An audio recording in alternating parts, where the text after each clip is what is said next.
ये स्क्रीन सबको नजर आ रही है 5 पेपर्स की? जी आ रही।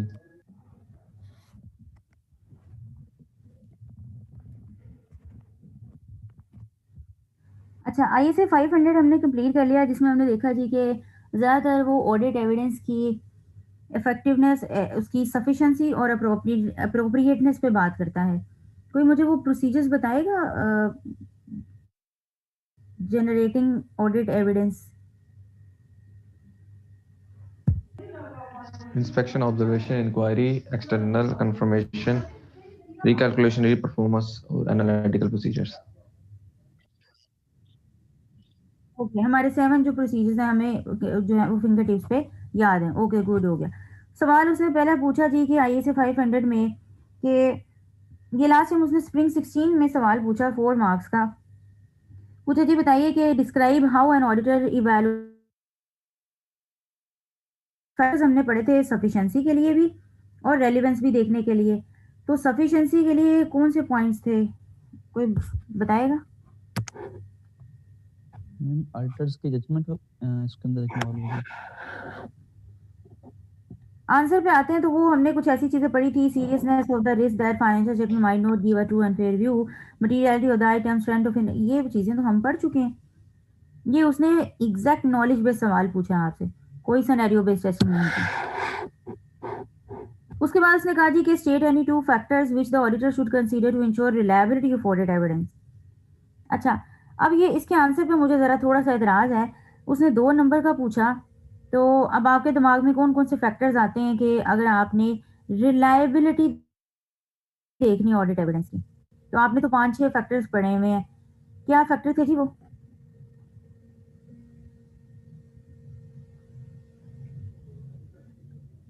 इसकी reliability वाले थे कि audit evidence is more reliable when it is obtained from independent बिल्कुल, outside the entity. Independent source से लिया हो, डायरेक्टली लिया हो, आउटसाइड द एंटिटी लिया हो, ठीक है? ये और कुछ चीज़ें पढ़ी थी कि वो original ज़्यादा रिलायबल हो जाता है। तो इसने आंसर में इसने थोड़ा-सा इसको जो है वो एक लाइन में ब डिस्क्राइब किया हुआ है, तो ये इसका आंसर नहीं बनता। आपने इसका आंसर वही लिखना है जो आपकी बुक में है। तीसरा उसने कहा जी कि वो सर्कमस्टांसेस बताइए under which the auditor would resort to the following techniques while selecting items for test of details and controls, selecting all items of a population. वो कहते हैं कि जी वो सफिशिएंट अप्रोप्रिएट ऑडिट एविडेंस लेने के लिए वो सारे के सारे आइटम्स सेलेक्ट कर रहा है, वो सैंपलिंग नहीं कर रहा। तो कुछ ऐसे सर्कमस्टांसेस देखे हैं जिसमें वो 100% टेस्टिंग कर रहा होता है?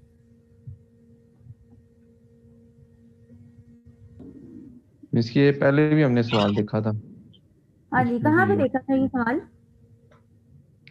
इसी ऑडिट सैम्पलिंग वाले उसमें ही देखा था कि जब small number of large items हों, large value item. Small number of large value items हो, तब आप कहते हैं कि जी हम 100% टेस्टिंग ही कर लेते हैं। ये मैंने आपको बताया था कि टिपिकली सैम्पलिंग से रिलेटेड नहीं है, आप 100% टेस्टिंग कर रहे हैं। ये तकरीबन एविडेंस ISA 500 का सवाल है, तो ये वहाँ पे भी हमने 5 पेपर में डिस्कस किया था, क्योंकि ये थोड़ा सा उसमें भी कॉन्सेप्ट टेस्ट कर लिया जाता है कि सैम्पलिंग नहीं हम कर रहे बल्कि 100% टेस्ट कर रहे हैं। तो 530 में भी इसको थोड़ा सा यूज़ कर लिया हमने ऑडिट सैम्पलिंग में। तो ये बिल्कुल वही सवाल है जो हम वहाँ पे देख के आए थे, इसका आंसर अभी भी वही है। The population constitutes a small number of large value items. फिर आप कहते हैं कि हम सैम्पलिंग नहीं करते, हम 100% पे चले जाते हैं, पॉपुलेशन को 100% ही टेस्ट कर लेते हैं। 3-4 व्हीकल्स हैं और उनकी वैल्यू भी हाई है, तो आप कहते हैं कि जी इसमें क्या सैम्पलिंग करें, 3-4 व्हीकल है ना, इनको वेरीफाई कर लेते हैं। फिर सिग्निफिकेंट रिस्क और रिपीटेटिव नेचर ऑफ कैलकुलेशन, इसको हमने ज़रा डिटेल में डिस्कस कर लिया था, इस सवाल को इसलिए मैं दोबारा नहीं कर रही। क्वेश्चन नंबर 4 उसने कहा जी ब्रीफली एक्सप्लेन कीजिए any 6 methods for collecting audit evidence. कोई ऐसे मेथड्स पढ़े हैं आपने ऑडिट एविडेंस कलेक्ट करने के लिए, कोई मेथड्स? हारिस के अलावा अब कोई बच्चा जवाब दे। Yes ma'am. कौन से हैं मेथड्स वो? Ma'am inspection, observation, inquiry, external confirmation, recalculation, reperformance, analytical procedures. बिल्कुल ठीक हो गया, ये उन्हीं मेथड्स की बात कर रहा है। हमने 7 पढ़े हैं, वो 6 पूछ रहा है, लेकिन मसला आ गया 12 नंबर का। ये तो 12 नंबर का पूछ लिया। अब आप आंसर कहाँ से डालेंगे यहाँ पे? Ma'am, you given an explanation application. बिल्कुल ठीक। उसने आगे जो एक्सप्लेनेशन आपको दी, इसका मतलब वो आपको कह रहे हैं कि आप वो सिर्फ प्रोसीजर मत बताइए, थोड़ा मुझे डिटेल में उसको एक्सप्लेन भी करके बताइए। अब जब हम इसका आंसर देखेंगे तो आपको पता चलेगा जी ये तकरीबन वही बातें लिखी हैं जो उसने आगे थोड़ी एक्सप्लेनेशन में करके बताई थी। वो कुछ कॉलम की सूरत में कुछ हमें बताया हुआ था। आप फिजिकल एग्जामिनेशन कर सकते हैं, third party conformation, examination of original records. तो ये इंस्पेक्शन को उसने ये नाम दे दिया। रिकम्पिटिशन इसने रिकैलकुलेशन को दिया, कह दिया। इंक्वायरी जो है ये वही प्रोसीजर है। और आगे इसने बताया जी एनालिटिकल प्रोसीजर्स। एनालिटिकल प्रोसीजर्स पे डिटेल में वो क्या होते हैं ये हम आज 520 में देख लेंगे इंशाल्लाह। इसमें हमें कोई मसला नहीं है, ये हम इजीली याद कर सकते हैं। 5 उसने पूछा जी सफिशिएंट अप्रोप्रिएट ऑडिट एविडेंस की टर्म को जरा एक्सप्लेन कर दीजिए। तो ये तो हमें वैसे ही पता है कि हम सफिशिएंट अप्रोप्रिएट ऑडिट एविडेंस की टर्म को इजीली एक्सप्लेन कर सकते हैं। हमें पता है कि सफिशिएंट अप्रोप्रिएट ऑडिट एविडेंस होता क्या है। सफिशिएंसी, सफिशिएंट क्वांटिटी, अप्रोप्रिएट उसकी क्वालिटी, क्वालिटी रेलेवेंस से आती है और उसकी रिलायबिलिटी से आती है। और डिटेल हमने देखा जी 500 में से ऐसे उसने कोई हमसे टेक्निकल टेस्टिंग नहीं की, स्ट्रेट फॉरवर्ड नॉलेज बेस्ड सवाल है।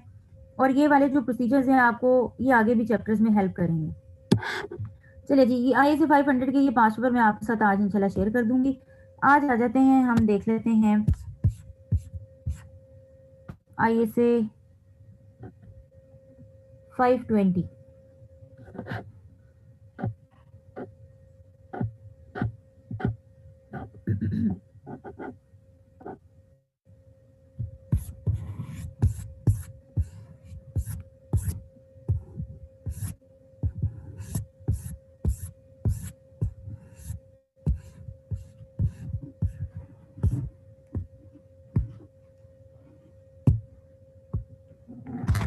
अच्छा, IAS 520 का नाम है एनालिटिकल प्रोसीजर। अच्छा, ये चैप्टर शुरू करने से पहले ये मैं आपको बता दूं, ये आपके चैप्टर 7 के अंदर है आपका ये टॉपिक एनालिटिकल प्रोसीजर। चैप्टर 7 का नेम है आज आपका इंट्रोडक्शन टू सब्सटैंटिव प्रोसीजर्स। इस चैप्टर को मैंने उस तरतीब में नहीं पढ़ा रही, बल्कि उसमें मैंने स्पेसिफिकली एक स्टैंडर्ड देख लिया है उसका, that is learning objective, that is 2 learning objective है जिसका नाम है एनालिटिकल प्रोसीजर्स। तो मैं पहले आपको ये करा रही हूँ, तो हम एक फ्लो में चल रहे हैं, पहले ये करेंगे उसके बाद फिर हम आहिस्ता आहिस्ता अब देखेंगे आप चीज़ें डिफ़िकल्ट होना शुरू हो गई हैं, तो अब चीज़ें डिफ़िकल्ट की तरफ हम जाना शुरू कर देंगे। अच्छा, एनालिटिकल प्रोसीजर्स में आपकी तकरीबन आप कह सकते हैं कि मिक्स टेस्टिंग होती है। आपकी एप्लीकेशन भी है, जैसे IAS 530 आपने देखा, नॉलेज भी है और एप्लीकेशन भी है।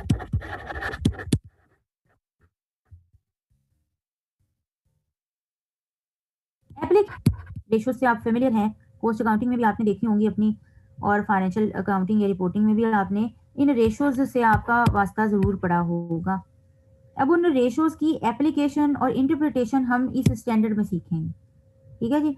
तो एनालिटिकल प्रोसीजर्स में भी अगर रेशोज की बात करूं तो स्पेसिफिकली आपको एक बैलेंस शीट पकड़ा दी जाएगी, एक इनकम स्टेटमेंट पकड़ा दी जाएगी, तो उनसे कहा जाएगा जी आपसे कि जी देखिए रेशोज खुद कैलकुलेट कीजिए जो भी रेलिवेंट बनती हैं, और फिर सिर्फ आपने उसको कैलकुलेट नहीं करना, कैलकुलेट भी करना है, उसके बाद उसको इंटरप्रेट भी करना है। इसका मतलब क्या है, अब बताइए आपने क्या चीजें निकाली। ऑडिटर को क्यों ये रेशियोज कैलकुलेट कर रहा है, ऑडिटर को क्या आखिर आई हुई है कि जी वो रेशियोज कैलकुलेट करता फिर रहा है। ये तो काम कंपनी का है, ये तो काम कंपनी खुद करे, अपनी जो परफॉर्मेंस है सारी देखने के लिए वो खुद करे। ऑडिटर को क्या मसला है, वो ये काम क्यों करे। तो IAS 520 जो है वो कहता है कि जो ऑडिटर साहब ने एनालिटिकल प्रोसीजर परफॉर्म कर रहे हैं, तो हम तो बिल्कुल बच्चे हैं, हमें तो एनालिटिकल प्रोसीजर्स का पता ही नहीं। उसने कहा चले हम बिल्कुल स्टार्ट से चलते हैं। हम पहले एनालिटिकल प्रोसीजर का मतलब समझते हैं कि what is meant by analytical procedure. अच्छा, अब ये आपको नजर आ रहा है कि 2 वर्ड्स हैं, एनालिटिकल और प्रोसीजर। हम दोनों को अलग अलग देखें। एनालिटिकल का मतलब होता है जी एनालिसिस करना, एनालाइज करना या इवेलुएट करना, ठीक है, किसी चीज पे गौर व फिक्र करके उसको ध्यान से समझना, गौर करना, इसको कहते हैं जी एनालाइज करना। प्रोसीजर आप किसे कहते हैं जी? प्रोसीजर होते हैं जो ऑडिटर साहब स्टेप्स लेते हैं, स्टेप्स टेकन बाय ऑडिटर, या उसे आप स्टेप कह लीजिए या फिर आप उसे कोर्स ऑफ एक्शन कह लीजिए। ऑडिटर जो इकदामात या स्टेप्स उठाता है कोई चीज़ को टेस्ट करने के लिए, ये उसका प्रोसीजर होते हैं। इसका मतलब ऐसे स्टेप्स, ये ऐसे ऐसे ऐसे स्टेप्स, ये कोर्स ऑफ एक्शन जो ऑडिटर एनालाइज या इवैल्यूएट करने के लिए उठाता है। किसको इवैल्यूएट करने के लिए? कोई बताएगा किसको इवैल्यूएट करने के लिए? Financial statement. Information of financial statements. हमारा सब्जेक्ट मैटर तो यही है, हमने एनालाइज करना है फाइनेंशियल स्टेटमेंट को, हमने इवैल्यूएट करना है फाइनेंशियल स्टेटमेंट्स को। ठीक है जी। अब हम ये क्यों कर रहे हैं? उसने कहा जी ये आप कर रहे हैं इसलिए, ये आप स्टेप्स उठा रहे हैं इसलिए ताकि आप एक डेवलप कर सकें रिलेशनशिप। आप फाइनेंशियल स्टेटमेंट को पकड़ा, उसको एनालिसिस करना शुरू कर दिया, उसको इवैल्यूएट करना शुरू कर दिया। किस लिए? आप एक रिलेशनशिप या फिर एक लिंक डेवलप करना चाहते हैं। भाई लिंक डेवलप करना है, रिलेशनशिप किसके बीच में? कहा आपने लिंक डेवलप करना है या रिलेशनशिप डेवलप करना चाहते हैं ऑडिटर साहब between the components of financial data. ठीक है, financial data and non financial data.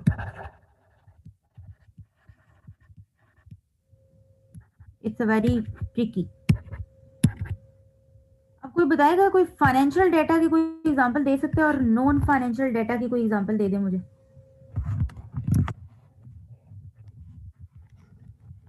हाँ जी, फाइनेंशियल डेटा की मुझे कोई एग्जांपल दें। Miss financial statement. Gross profit. जी ग्रॉस प्रॉफिट, ठीक है बिल्कुल।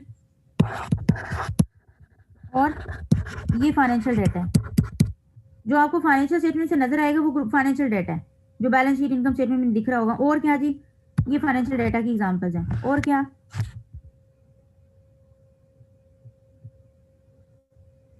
सेल्स और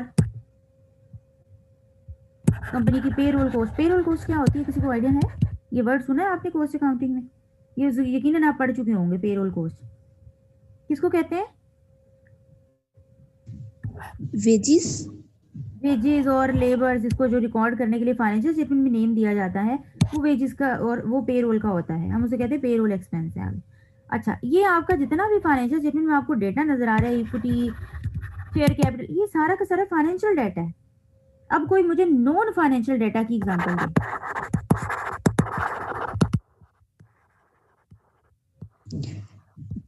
Depreciation. नहीं। मिस कंपनी के कंट्रोल्स वगैरह, कोई लिटिगेशन वगैरह ऐसी। कंपनी के नंबर ऑफ एम्प्लॉयज कितने हैं, ये कोई फाइनेंशियल डेटा है? कंपनी के पास कितने एम्प्लॉयज इस वक्त वर्क कर रहे हैं, ये फाइनेंशियल डेटा है? This is not a financial data. Company की कितनी ब्रांचेज हैं? कंपनी के टोटल नंबर ऑफ एसेट्स कितने हैं? इसमें कहीं पे भी आपको फाइनेंशियल चीज तो दिख ही नहीं रही, तो that is non financial data. Company के पास स्टॉक्स की कितनी क्वांटिटी अवेलेबल है, क्वांटिटी ऑफ स्टॉक, ये फाइनेंशियल डेटा है? This is not a financial data. Financial data कब आएगा जी? जब फिगर्स में बात की जाएगी। सेल्स की अमाउंट रुपीज दिस, पेरोल की cost rupees this, equity share capital rupees this, gross profit जो है रुपीज दिस, या फिर रेशो बता दी जाए, व्हाटएवर। ये था जी फाइनेंशियल डाटा, ये है नॉन फाइनेंशियल डाटा। अब एनालिटिकल प्रोसीजर्स आपको क्या कह रहे हैं? एनालिटिकल प्रोसीजर्स कहते हैं कि ऑडिटर साहब ऐसे स्टेप्स उठाए to evaluate, to analysis, to analyze the information of financial statement, ताकि वो एक रिलेशनशिप डेवलप कर सके या लिंक डेवलप कर सके between the components of financial data and non financial data. अच्छा जी, ये तो हमने जी सीख ली एनालिटिकल प्रोसीजर्स की डेफिनेशन। अब ये रिलेशनशिप कैसे डेवलप करें, ये बड़ा ही मुश्किल सा काम है।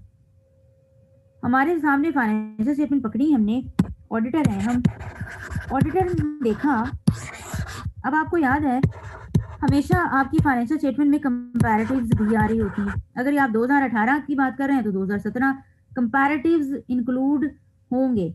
आपको पता है ये कंपैरेटिव्स भी फाइनेंशियल स्टेटमेंट का पार्ट है। Notes to the financial statement ये भी फाइनेंशियल स्टेटमेंट का पार्ट है। फाइनेंशियल स्टेटमेंट की डेफिनेशन में हमने देखा, ठीक है। अब आप देखें 2018 में आपने देखा जी सेल्स, अगर मैं इनकम स्टेटमेंट की बात करूं तो सेल्स है जी 5 मिलियन, 2017 में 4 million, cost of sales 2 million, इसमें 1 मिलियन, ग्रॉस प्रॉफिट यहाँ पे 3 मिलियन, यहाँ पे भी 3 मिलियन, ये आ गया जीपी। रेशो अगर आप निकालें जीपी ग्रॉस प्रॉफिट की अगर रेशो निकालें कि ये ग्रॉस प्रॉफिट सेल्स का कितने परसेंट है, GP divided by sales, GP divided by sales multiply by 100। तो अगर निकाले हैं तो यहाँ पे जीपी 3 million divided by 5 million multiply by 100 कितना बनता है जी, 3 million divided by 4 million multiply by 100, बताइए कितना बनता है जी। 60%, 3/5 ये 60% है, 75%, ये 75 है, ये 75%। अब आपको जीपी की एक नजर आ रहा है कि जी ग्रोस प्रॉफिट लास्ट टाइम देखने में ग्रोस प्रॉफिट दोनों का सेम 3 मिलियन 3 मिलियन, रेशो निकाली तो कहा जी ये इस बार पिछली साल 75% था, इस बार 60% है, ये क्या हुआ है, डिक्रीज हुआ, क्वेश्चन मार्क। कितना डिक्रीज हुआ, 15% से, ठीक है। अब आपने एक मटीरियलिटी सेट की होती है, हमेशा ऑडिटर की मटीरियलिटी होती है, वो कहते हैं कि इतने परसेंट तक डिफरेंस आया या इतने परसेंटेज के डिक्रीज इंक्रीज आया तो इसको ये मेरे लिए टॉलरेबल नहीं है, अगर इससे ज्यादा का आया तो उसको मैं इन्वेस्टिगेट करूंगा, उसके लिए इंक्वायरीज बिठाऊंगा, पूछूंगा ये क्यों चेंज आया, क्यों रीजन आई, क्या क्या मसला हुआ था कि जी इस बार ग्रॉस प्रॉफिट कम हो गया। ये अगर हम रेशो ना निकालते तो हमें तो पता ही ना चलता कि हम तो कहते 3 मिलियन, अच्छा लास्ट में भी 3 मिलियन, लेकिन देखा जाए लास्ट में सिर्फ 4 मिलियन की सेल्स करके आपने 3 मिलियन का प्रॉफिट कमा लिया, इस बार 5 मिलियन की सेल्स करके 3 मिलियन का प्रॉफिट कमाया, क्यों। अब आप करेंगे जी ये इन्वेस्टिगेट। अच्छा अब आपने रिलेशनशिप खुद करने हैं डेवलप, पूरी इनकम स्टेटमेंट आपके पास है, पूरी आपकी फाइनेंशियल स्टेटमेंट आपके पास है, और उसमें भी अगर मेजरली एनालिटिकल प्रोसीजर्स बात करें तो एनालिटिकल प्रोसीजर्स आपकी दो फाइनेंशियल स्टेटमेंट पे अप्लाई होते हैं, दैट इज बैलेंस शीट दो कंपोनेंट्स पे and that is income statement, क्योंकि बाकी पता है आपको statement of changes in equity और कैश फ्लो ये सारी की सारी चीजें तो आगे फर्दर बैलेंस शीट और इनकम स्टेटमेंट से ही फर्दर बन रही होती हैं, ठीक है। तो मेजरली अगर टेस्टिंग की जाए तो बैलेंस शीट और इनकम स्टेटमेंट को हम ऑडिट करते हैं। इसके बाद जब आप नीचे आए तो आपको पेरोल कॉस्ट नजर आई, ये हो सकता है ये एडमिन रिलेटेड की नेचर हो, तभी आपने इसे कॉस्ट ऑफ सेल्स का पार्ट नहीं बनाया। पेरोल कॉस्ट पिछले साल थी जी 7 मिलियन, इस बार हो गई 5 मिलियन, डिफरेंस किया अगेन, ठीक है जी। तो आपने कहा कि इतना डिफरेंस है क्यों आया, फिर अगेन रीजनिंग की तरफ जाएंगे। अब बात रहेगी जी जो financial data non financial data, अब देखिए वो जब आप पूछा जी कि ये इतना डिक्रीज क्यों आया, उन्होंने कहा सर हमारे नंबर ऑफ एम्प्लॉयज कम हो गए। सेंस समझ आती है, हाँ जी समझ आती है। उन्होंने कहा जी कि देखें पिछले साल हमारे एम्प्लॉयज इतने ज़्यादा थे, कॉस्ट हमें ज़्यादा आई, इस बार हमने जो है अपने एम्प्लॉयज कम कर दिए। तो पेरोल कॉस्ट एक फाइनेंशियल डाटा है जबकि नंबर ऑफ एम्प्लॉयज एक नॉन फाइनेंशियल डाटा है, तो आप अब एक रिलेशनशिप डेवलप खुद ही करना शुरू कर देंगे। अब अगर फॉर एग्जांपल डेप्रिसिएशन आपको दिखती है, पिछले साल डेप्रिसिएशन थी फॉर एग्जांपल 8 मिलियन, इस बार डेप्रिसिएशन रहेगी सिर्फ और सिर्फ 2 मिलियन, फौरन दिमाग में चीज आई। अब इसका रिलेशनशिप किसके साथ आप करेंगे डेप्रिसिएशन को, बताइए।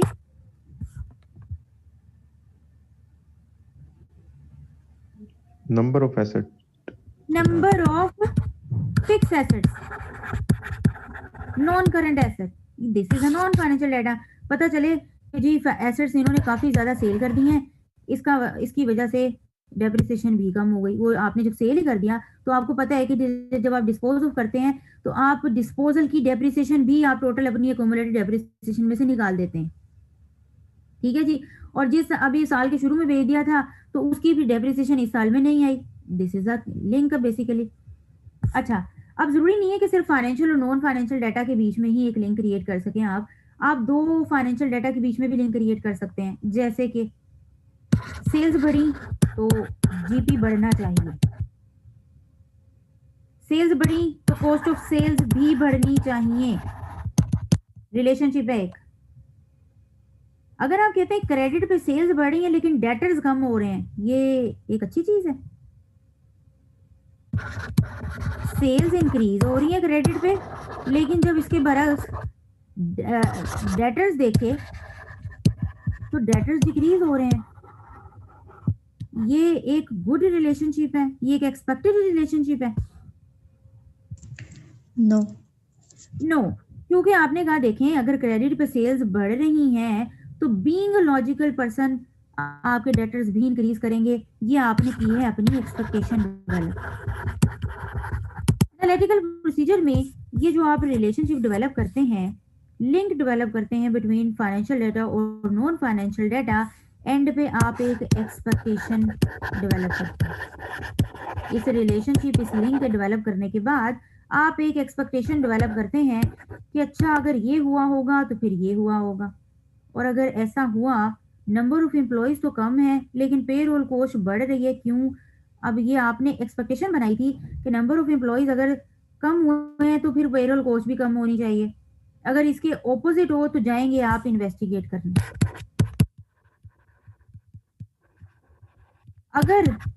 अगर इसकी सही वजह आपको लॉजिकल रीजन मिल गई मैनेजमेंट से, लॉजिकल रीजन मैनेजमेंट अगर आपको दे देती है तो वेल एंड गुड। लेकिन अगर लॉजिकल रीजन ना मिली, आपने पूछा, मैनेजमेंट कभी इधर की बातें करी कभी उधर की बातें करी, लेकिन आपके बात का जवाब नहीं सी मिला, तो हम कहेंगे दिस इज अ मिस्टेक। अगर आपको याद हो तो एनालिटिकल प्रोसीजर सब्सटैंटिव प्रोसीजर की ही आगे टाइप में आता है। याद आ रहा है आपको कुछ? सब्सटैंटिव प्रोसीजर में substantive analytical procedures and test of details. तो एनालिटिकल प्रोसीजर्स अब आपने बकायदा सब्सटैंटिव प्रोसीजर शुरू कर दिए हैं ऑफिशियली। अब हमने वो टॉपिक शुरू कर दिया है। और अगर आपको याद हो तो हमने सैम्पलिंग वाले में याद हो पढ़ा था कि अगर आप सब्सटैंटिव प्रोसीजर में कोई इस तरह की एरर आइडेंटिफाई करते हैं तो आप कहते हैं उसे मिसस्टेटमेंट। जबकि आप कंट्रोल्ड टेस्ट करते हुए कोई अगर चीज आइडेंटिफाई करें तो आप उसको क्या कहते हैं?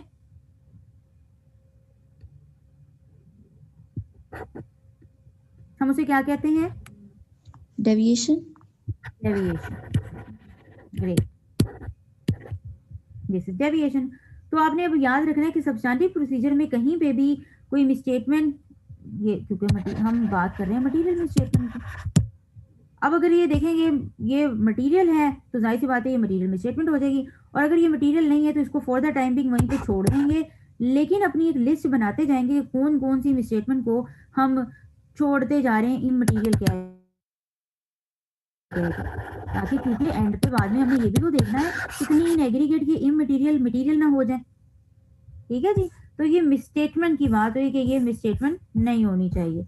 अच्छा, इसके अलावा अब अगर मैं बात करूं एनालिटिकल प्रोसीजर की टाइप्स की, ये तो हमने सीख लिया कि analytical procedures are basically the steps to evaluate the financial statement, information of financial statement, to develop a relationship or link between components of financial data and non-financial data so that the auditor can create an expectation of what might happen and what actually had happened, और उन दोनों का analysis करे, compare करे। अगर तो चीज़ें उसकी एक्सपेक्टेशन के मुताबिक हैं तो ठीक है, अगर नहीं है तो जाके पूछे, डिस्कस करे। और कोई हाँ हो सकता है ऐसी चीज़ निकल आए जो ऑडिटर को ना पता हो और वो गलत एक्सपेक्टेशन लगा के बैठा हो, कोई अनयूजुअल सर्कमस्टांस क्रिएट हो गया हो एकदम से ही।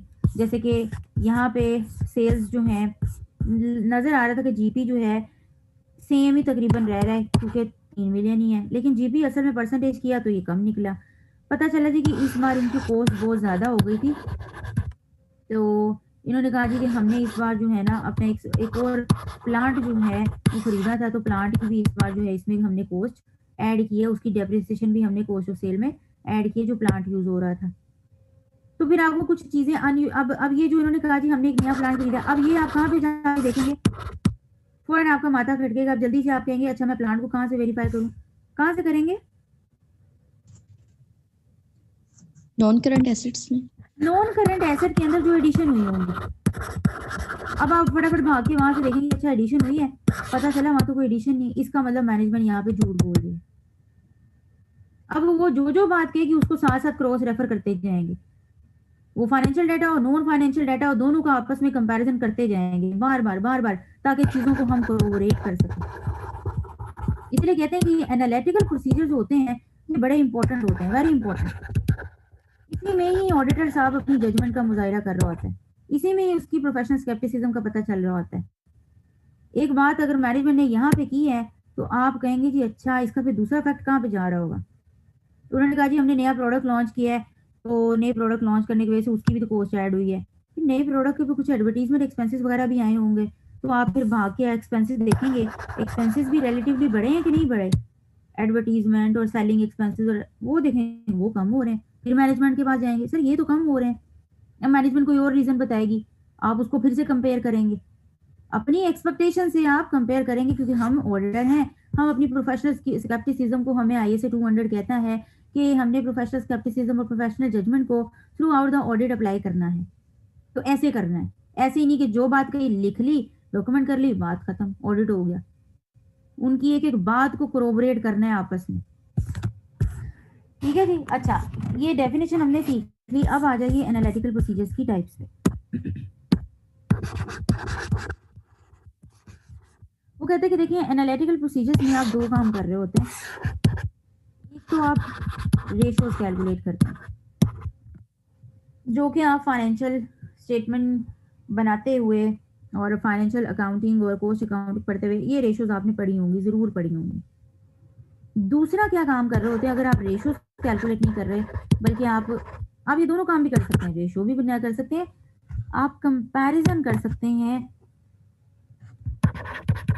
Between two types of data, like current year का या फाइनेंशियल ईयर के साथ। ठीक है, तो आप कंपैरिजन कर सकते हैं, या तो आप रेशियोज कैलकुलेट कर लेते हैं ठीक है इस साल की, या फिर आप उसका कंपैरिजन कर लेते हैं उस डेटा का। अब ये कंपैरिजन में भी आगे 4 मेथड्स आते हैं, वो हम अपनी बुक से पढ़ेंगे, इसको मैं आपको बुक से पढ़ाऊंगी। रेशियोज भी इवन आपकी बुक में बताई हुई है कि टोटल कितनी रेशियोज हैं। अभी हम ये देख रहे हैं, अभी तक हमने अपने एनालिटिकल प्रोसीजर की डेफिनेशन सीखी। डेफिनेशन सीखने के बाद अब हम उसकी टाइप्स पे आ रहे हैं, नंबर 2 पे। टाइप्स में देखा जी, एक रेशियोज होती हैं और एक कंपैरिजन आप क्रिएट करते हैं। ये जो कंपैरिजन कर रहे होते हैं इस साल का पिछले साल के, से ये कोई रेशियो थोड़ी है, ये तो आप कंपैरिजन कर रहे हैं simple. Ratio is a separate thing. आप ऐसे भी कर सकते हैं, आप इस साल की रेशियो निकालें, पिछले साल की रेशियो निकालें, दोनों की रेशियोज को आपस में कंपैरिजन कर दें, इसका मतलब आप दोनों ही मेथड यूज कर रहे हैं बीच में। ठीक है जी। अच्छा, तो अब आपको अगर याद हो तो रेशियोज में एक न्यूमरेटर होता है और एक डिनोमिनेटर होता है, ऐसे ही उसको मल्टीप्लाई कर देते हैं आप 100 से, तो आपकी रेशियो निकल आती है। जैसे कि हमने एक अभी निकाली थी, ग्रॉस प्रॉफिट को डिवाइड कर दिया था सेल्स के साथ, मल्टीप्लाई किया 100, तो हमने कहा ये GP की रेशियो आ गई कि ग्रॉस प्रॉफिट सेल्स का कितने % है, ये जितना ज्यादा होगा उतना अच्छा है। ठीक है जी। अच्छा, अब रेशियोज को अप्लाई करने के लिए उसने कहा कि एक बड़ी चीज जरूरी है, वो है ऑथेंटिसिटी ऑफ डेटा।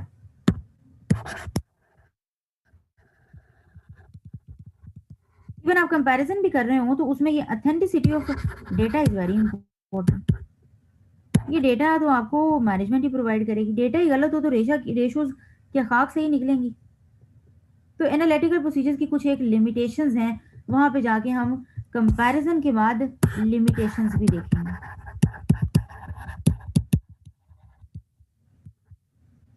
ठीक है जी। अच्छा, अभी यहाँ पे रेशियोज की बात करते हैं। रेशियोज में ये जो आपने रेशियो बनाई, ये जरूर ग्रॉस प्रॉफिट का सेल्स के साथ कोई लिंक है, तभी तो ये रेशियो बनाई। इसके अलावा एक होती है ratio return on capital employed, एक फिर रेशियो होती है current ratio, that is current asset over current liability. ये भी एक आपकी रेशो है, रेशो 1 to 1 हो तो अच्छी है। अब देखिए यहाँ पे आपने रेशोज बनाना आपको मैं नहीं सिखाऊंगी, ये फॉर्मूलाज आपकी बुक में अवेलेबल है। मैं उसको इंटरप्रेट करना बताऊंगी आपको कि ऑडिटर इन चीजों से क्या एविडेंस लेना चाह रहा है, ठीक है। क्योंकि इन द एंड वो रेशोज कैलकुलेट करने के बाद अगर फॉर एग्जांपल किसी कंपनी की रेशो बहुत बुरी है, ये जैसे करंट रेशो, करंट एसेट जो है उसके फॉर एग्जांपल 2 मिलियन है जबकि उसकी करंट लायबिलिटी 4 मिलियन है।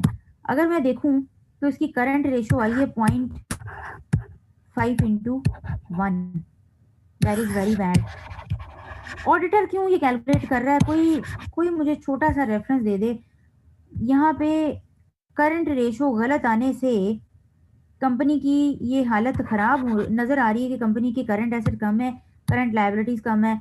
इसके अलावा और 2-3 इसी तरह उसने रेशोज निकाली तो पता चला कि कंपनी की रेशो बहुत ही किस्म की खराब है, बैड है, कंडीशन तो बहुत बुरी है। ऑडिटर इससे क्या करे, ऑडिटर को ये किस चीज में हेल्प आउट करेगा? गोइंग कंसर्न वाला आ सकता है इसमें, गोइंग कंसर्न बिल्कुल देखिए। ठीक है, उसको फौरन गोइंग कंसर्न का मसला नजर आएगा कि कंपनी तो गोइंग कंसर्न पे चल ही नहीं पा रही।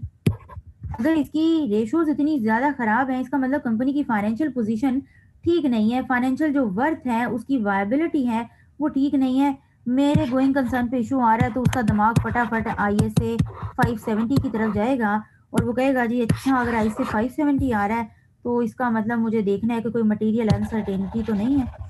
अगर कोई मटेरियल अनसर्टेनिटी एग्जिस्ट करती है और फिर वो मैनेजमेंट से कहेगा जी कि इसका डिस्क्लोजर दें फाइनेंशियल स्टेटमेंट में, अगर मटेरियल अनसर्टेनिटी एग्जिस्ट करती है वो डिस्क्लोज कर देते हैं तो आप एम्फेसिस डाल देंगे, और अगर वो डिस्क्लोज नहीं करते तो फिर क्या करेंगे?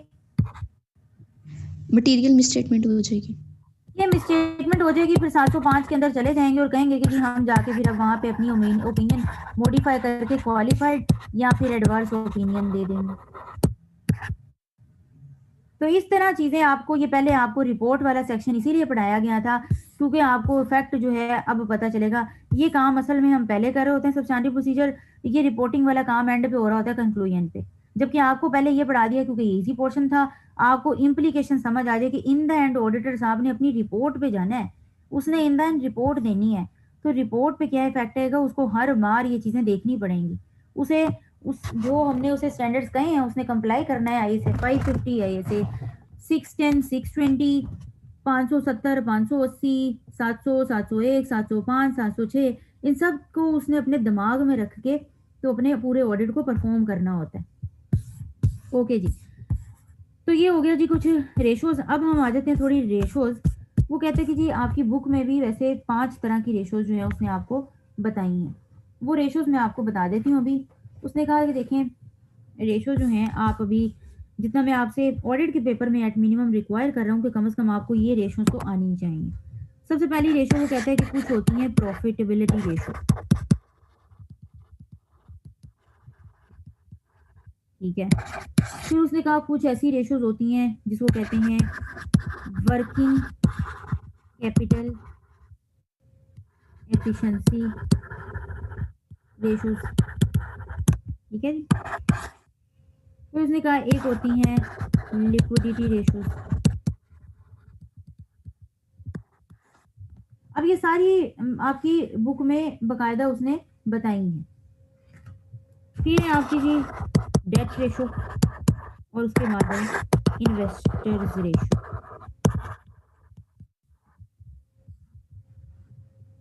अब ये तकरीबन 5 हैं, 5 किस्म की टाइप्स हैं और हर एक आप कह लीजिए टाइप के अंदर कम से कम दो रेशोज जो हैं वो इंक्लूड है, 2 या 3 रेशो जो हैं उसके अंदर इंक्लूडेड। तो आपकी ये तकरीबन 12 से 15 रेशोज अगर आप सीख लें तो पेपर में अगर बैलेंस शीट और इनकम स्टेटमेंट या कुछ भी दिया हो आप उसके खुद ही रेशोज निकाल के उसको इंटरप्रेट करके खुद ही आंसर कर देंगे।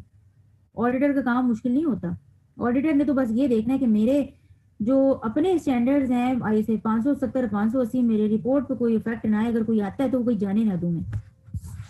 प्रॉफिटेबिलिटी रेशो की बात करते हैं तो उसके अंदर वो फर्दर कहते हैं कि देखें प्रॉफिटेबिलिटी रेशो में पहले मैं आपको बता देता हूँ, रिटर्न ऑन कैपिटल एम्प्लॉयड वाली एक आपने रेशो देखी होगी।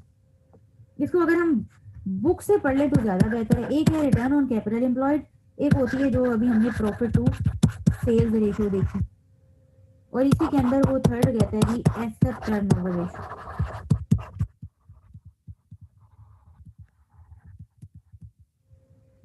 चलिए इसको हम बुक से पढ़ लेते हैं और साथ साथ हम इसको डिस्कस करते जाते हैं कि हम इससे क्या इंटरप्रिटेशन करेंगे। सॉरी,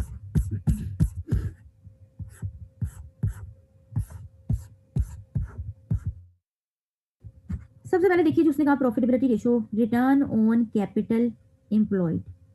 सबसे पहले तो आप ये देखिए, ये बातें हैं यहाँ पे दो, रिटर्न किस पे आना चाहिए, कैपिटल एम्प्लॉयड पे। सवाल अब आपसे पूछा जी कैपिटल एम्प्लॉयड क्या है, आपसे पूछा जी कैपिटल एम्प्लॉयड क्या है।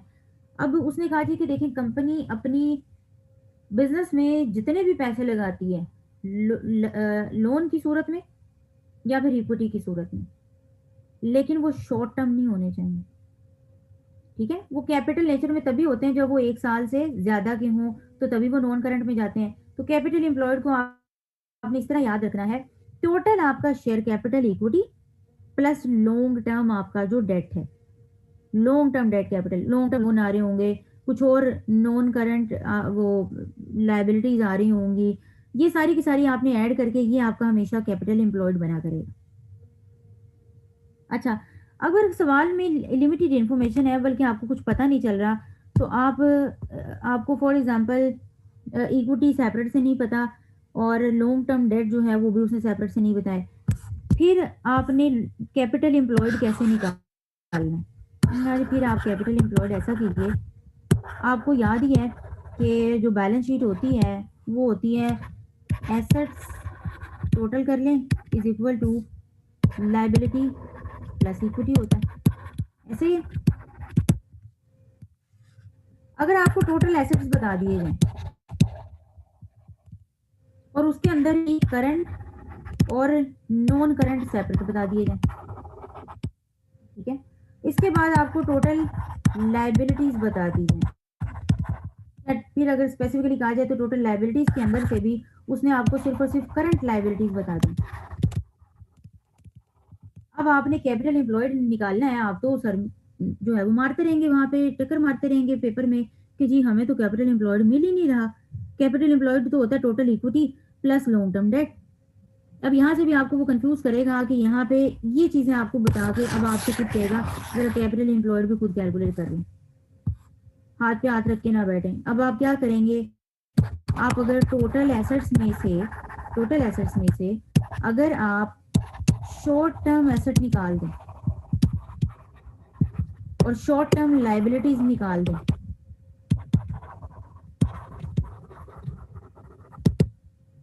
ये वही नहीं बन जाएगा capital employed.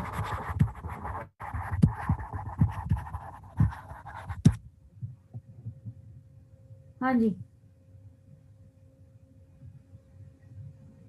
Total equity plus सिर्फ और सिर्फ लॉन्ग टर्म डेट रह जाएगा।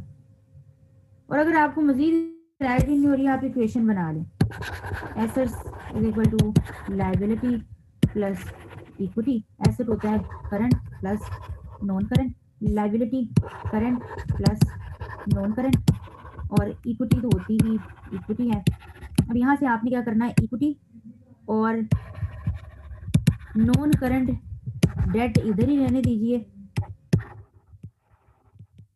यहाँ से उठा के करंट लाइबिलिटी इधर जाएंगी तो वो माइनस हो जाएंगी, करंट एसेट हो जाएंगे प्लस नॉन करंट एसेट हो जाएंगे और माइनस करंट लाइबिलिटीज हो जाएंगे। थोड़ा सा ऑपोजिट हो गया। यहाँ से अगर आप इक्वेशन से करेंगे तो ये आप बिल्कुल भी एरर नहीं करेंगे। आपने रिटर्न कैपिटल एम्प्लॉयड निकालना है, ये आपका कैपिटल एम्प्लॉयड है। यहाँ से एक छोटी सी हमारा एरर हो गया कि टोटल एसेट्स में से अगर आप शॉर्ट टर्म एसेट्स भी मत निकालें, आप सिर्फ शॉर्ट टर्म लाइबिलिटीज निकाल दें तो आपके पास कैपिटल एम्प्लॉयड आ जाएगा। टोटल एसेट्स में से सिर्फ और सिर्फ करंट लाइबिलिटीज निकाल दें तो आपके पास कैपिटल एम्प्लॉयड आ जाएगा। तो ये सवाल आपसे उल्टे तरीके से भी पूछा जा सकता है, ठीक है जी। तो ये कैपिटल एम्प्लॉयड आपने हमेशा अब याद रखना है कि कैपिटल एम्प्लॉयड से मुराद है बिजनेस में टोटल कितना पैसा लगाया, लोन की सूरत में कितना लगाया और इक्विटी की सूरत में कितना लगाया। तो वो जो अगले 5-6 सालों तक उसे इस्तेमाल कर सकते हैं आप। अब रिटर्न ऑन कैपिटल, जाहिर सी बात है रिटर्न आपके प्रॉफिट से ही आता होता है। तो आप क्या करेंगे, उसने कहा जी आपने यहाँ पे लेना है profit before interest and tax, ये ले लेना, क्योंकि ये हमेशा ऐसा होता है जो चेंज नहीं होता। इंटरेस्ट जो टैक्स है वो हमें नहीं पता कितना है, इंटरेस्ट लेस कर देंगे तो उससे एक फिगर जो है